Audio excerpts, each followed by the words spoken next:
What's up, guys? Welcome back to another post hernia surgery video. I'm gonna do this crazy ass workout today. It's a full body, that means lower, push, pull, high volume workout. Now, of course, I'm gonna keep the intensity low, of course, because I'm still recovering from my injury, but the volume is very high, as you can see. So I'm gonna go through this real quick right now. Join me for the workout. Just like last week, this is one of Scott Abel's programs from his MET training routine. We're gonna begin the first set. It's gonna be overhead squats, elevated medicine ball push-up, alternating band or cable rows, because I don't have my band here today. Number 2, front squats, alternating reach push-ups, face pulls, you'll see that. Bulgarian squats, 2-arm cable push with 1-arm cable row. Dumbbell squats, step-ups, 1-arm medicine push-ups, bent over rows. Damn, it's a lot of volume, a lot of exercises too. That's the reason why I like this routine, because it forces you to use a lot of different ranges of motion, lots of different planes of motion, and a lot of different exercises. Switch ball hamstring curls, inverted rows, explosive push-ups, and then finish up with deadlifts off blocks, which is kind of crazy. But hey, I'm gonna follow it as it's written. Should be a fun workout.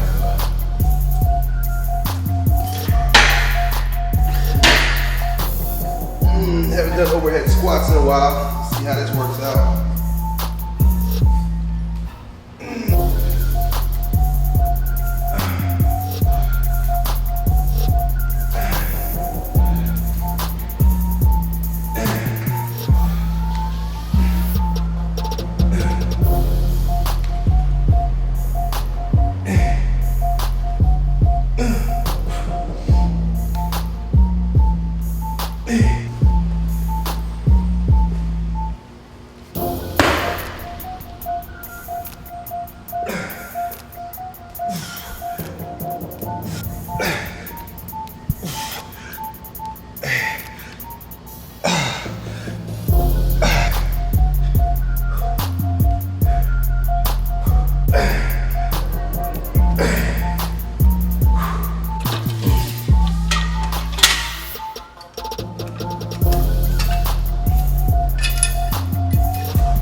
Coming along nicely. Definitely feeling strong, feeling healthy.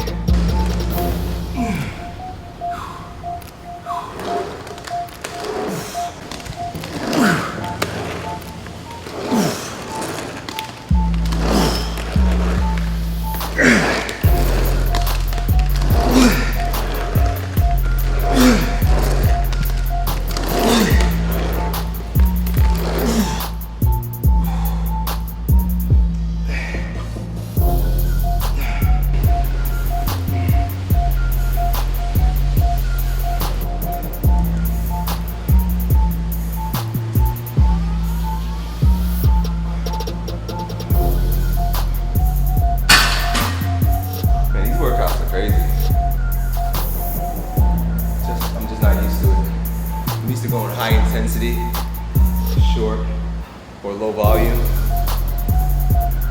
high volume, low intensity. It's just a break from the norm for me. The most challenging thing about trying something new is that you tend to come to know yourself through a particular activity, and then you become it's very easy to become attached to that particular activity because your ego is identified with it. I know myself to be strongman, power lifter, heavy lifter, strength, power. You know, I don't know myself to be high volume, short rest interval, light weights, you know. So the biggest challenge is, you know, not necessarily to the body, but to the psyche, to say, I am removing myself from ego identification with that version of myself, and I'm gonna subject myself through humility to something that I'm not yet identified with, because that's really what it is. It's all about identification. It isn't necessarily about what you're inherently good at or bad at. It's about what have you identified with. You know, you could be an Olympic lifter but do great at ballet if you allow yourself to be identified with ballet as opposed to Olympic lifting. You know, where do you set your identification? I think the freest people are those who don't allow their identification to be attached to anything. and they're agile enough to move from one way of being, that's really what it is, ways of being, to another way of being.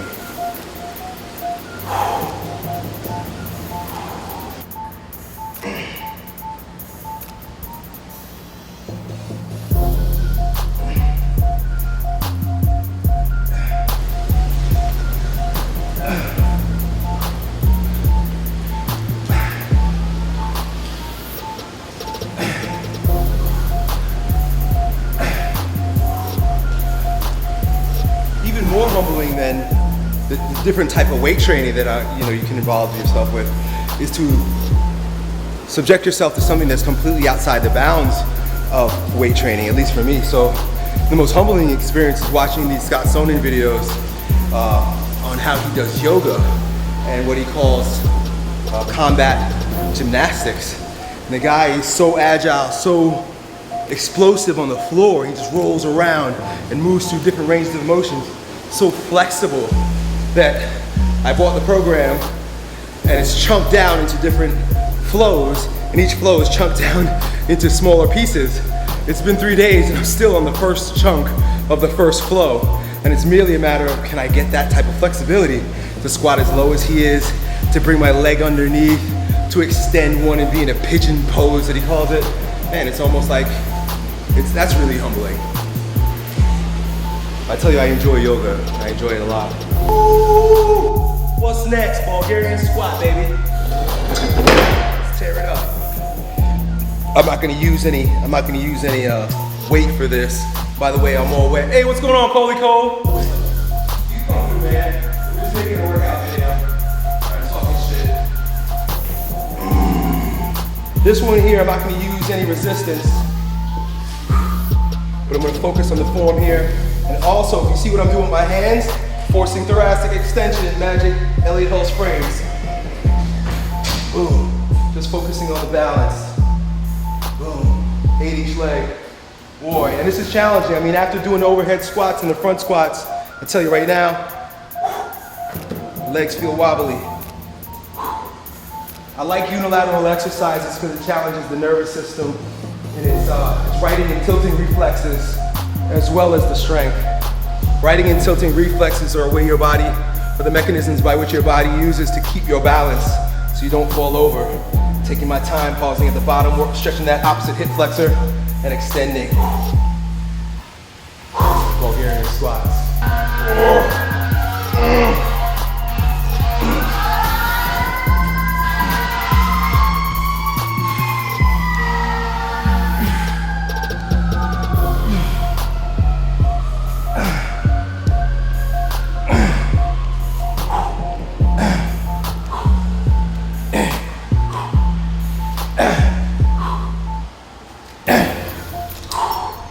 I tell you, I feel that more in the core than in my shoulders.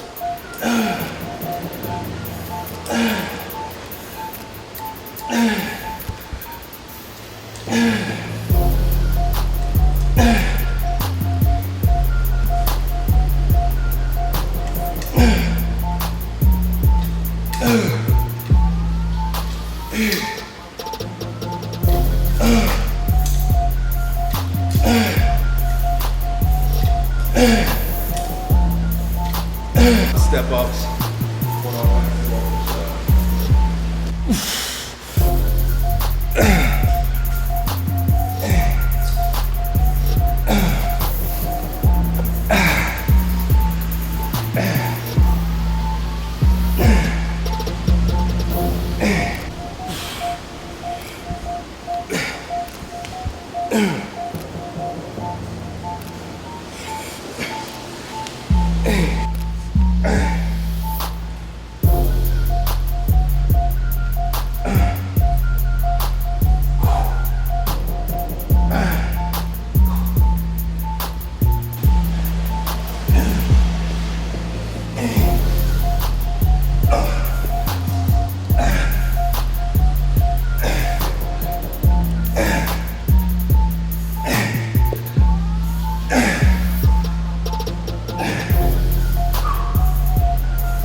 Cool, so this exercise, man, I love this exercise. I've been using this for like a decade.